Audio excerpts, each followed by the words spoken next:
7/6/2026 பாஸ்கா 5ஆம் வார வியாழக்கிழமை. முதல் வாசகம் திருத்தூதர் பணிகள் நூலிலிருந்து வாசகம். அதிகாரம் 15 இறை வார்த்தைகள் 7-21 முடிய. அந்நாட்களில் நெடுநேர விவாதத்துக்குப் பிறகு பேதுரு எழுந்து திருத்தூதர்களையும் மூப்பர்களையும் நோக்கி கூறியது: சகோதரரே, பிற இனத்தவர் என் வாய்மொழியாக நற்செய்தியை கேட்டு அதில் நம்பிக்கை கொள்ளும்படி கடவுள் தொடக்கத்திலே உங்களிடமிருந்து என்னை தேர்ந்தெடுத்தார் என்பதை நீங்கள் அறிவீர்கள்.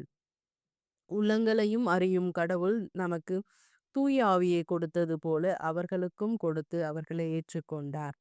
நம்பிக்கையால் அவர்களுடைய உள்ளங்களை தூய்மைப்படுத்தினார். நமக்கும் அவர்களுக்கும் இடையே அவர் எந்த வேறுபாடும் காட்டவில்லை. ஆகவே நம் மூதாதையரோ நாமோ சுமக்க இயலாத நுகத்தை இப்பொழுது நீங்கள் இந்த சீடருடைய கழுத்தில் வைத்து கடவுளை ஏன் சொதிக்கிறீர்கள்? ஆண்டவர் இயேசுவின் அருளால் நாம் மீட்பு பெறுவது போல அவர்களும் மீட்பு பெறுகிறார்கள் என நம்புகிறோம்.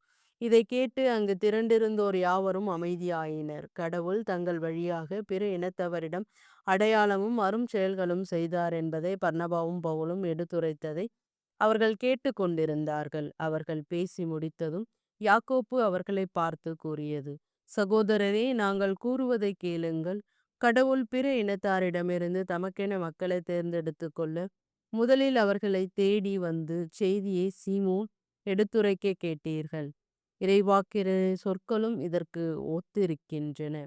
அவர்கள் பின்வருமாறு எழுதியுள்ளார்கள்: இவற்றுக்கு பின் நான் திரும்பி வந்து விழுந்து கிடக்கும் தாவீதின் கூடாரத்தை மீண்டும் எழுப்புவேன். அதிலுள்ள கிழிசல்களை பழுது பார்த்து அதை சீர்படுத்துவேன்.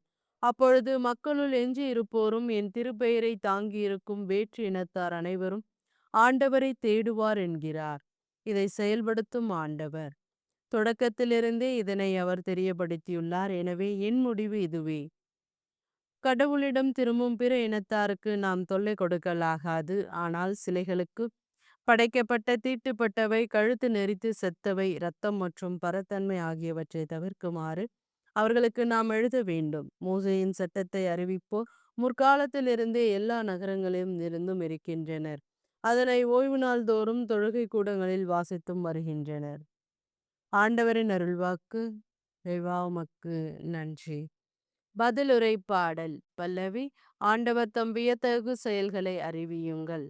ஆண்டவருக்கு புதியதொரு பாடல் பாடுங்கள். உலகெங்கும் வாழ்வோரே, ஆண்டவரை போற்றி பாடுங்கள். ஆண்டவரை போற்றி பாடுங்கள். அவர் பெயரை வாழ்த்துங்கள். பல்லவி. ஆண்டவர் தம் வியத்தகு செயல்களை அறிவியுங்கள். அவர் தரும் மீட்பை நாள்தோறும் அறிவியுங்கள். பிற இனத்தாருக்கு அவரது மாட்சியை எடுத்துரையுங்கள். அனைத்து மக்கள் இனங்களுக்கும் அவர் தம் வியத்தகு செயல்களை அறிவியுங்கள். பல்லவி. ஆண்டவர் தம் வியத்தகு செயல்களை அறியுங்கள். வேற்று இனத்தாரிடையே கூறுங்கள். ஆண்டவரே ஆட்சி செய்கின்றார். பூவுலகு உறுதியாக நிலைநிறுத்தப்பட்டுள்ளது. அது அசைவுறாது. அவர் மக்கள் இனங்களை நீதி வழுவாது தீர்ப்பிடுவார். பல்லவி. ஆண்டவர் தம் வியத்தகு செயல்களை அறிவியுங்கள். நற்செய்தி வாசகம். யோவான் எழுதிய தூய நற்செய்தியிலிருந்து வாசகம். அதிகாரம் 15 இறை வார்த்தைகள் 9-11 முடிய. அக்காலத்தில் இயேசு தம் சீடரை நோக்கி கூறியது: என் தந்தை என் மீது அன்பு கொண்டுள்ளது போல நானும் உங்கள் மீது அன்பு கொண்டுள்ளேன்.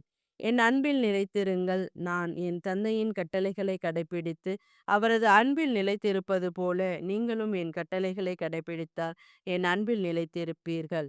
என் மகிழ்ச்சி உங்களுக்குள் இருக்கவும் உங்கள் மகிழ்ச்சி நிறைவு பெறவுமே இவற்றை உங்களிடம் சொன்னேன். ஆண்டவரின் அருள்வாக்கு. கிறிஸ்துவே உமக்கு புகழ்.